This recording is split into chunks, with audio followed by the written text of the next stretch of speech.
ඔයගොල්ලන්ගේ මේ රුපියල් 200ට කොත්තුවක් තියෙනවද? දාන්න බලන්න ඒක.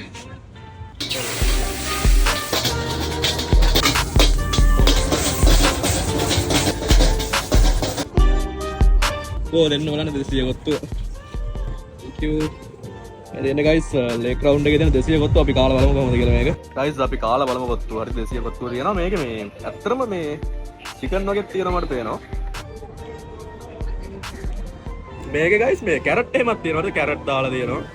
චිකන් තියෙනවා. හරිද මේ? සාමාන්‍යයෙන් චිකන් දානවා කියත් මට හිතා ගන්න බෑ මේ රුපියල් 200කට දෙන මේ වගේ කොත්තුවකට. අනිත් එක අර ෆ්‍රෙෂ් එකේ ඒ වෙලාවේ තමයි කොත්තුව දාලා දෙන්නේ. ඒ කියන්නේ අර දාලා තියලා එහෙම දෙන සිද්ධියකුත් නැහැ. ඉතින් මේ වගේ ලස්සන view එකකුත් තියෙනවා ලේක් රවුන්ඩ් එකේ. මේ වගේ ප්ලේස් එකකට මේ වගේ view එකක් එක්ක රුපියල් 200කට මේ වගේ කොත්තුවක් කරනවා කියන්නේ අර ඒක මාර්ජින් යන්නේ. ඔක්කොම දිනක් පුළුවන් නේ. මෙතන තව දේවල් තියෙනවා. හරිද? මෙතන තව දේවල් තියෙනවා කියන්නේ මෙතන තව මේ කෑම තියෙන රුපියල් 100ට 120 කට දුවේදත් තරම්ම නම් තියෙනවා කිව්වා. නෑ ක්ලාස් යන අයට එහෙම මරු. ඔව් ක්ලාස් යන කට්ටිය ගානක් අතේ නෑ. අපි මේ ඒක වීඩියෝ එකකුත් ඉක්මනට අරගෙන එන්නම්. ෆලෝ කරලා තියාගන්න. ඉතින් කොහොම තමයි අපේ කොත්තු ඩේට් එක අද යන්නේ. අපි ඉතින් වැලන්ටයින් අපිට ගෑනු ළමයි එහෙම නැහැ. අපි ඉතින් ආව කොත්තුවක් ගන්න මේකත් එක තමයි ඉතින් අපි වැලන්ටයින් සමරන්නේ.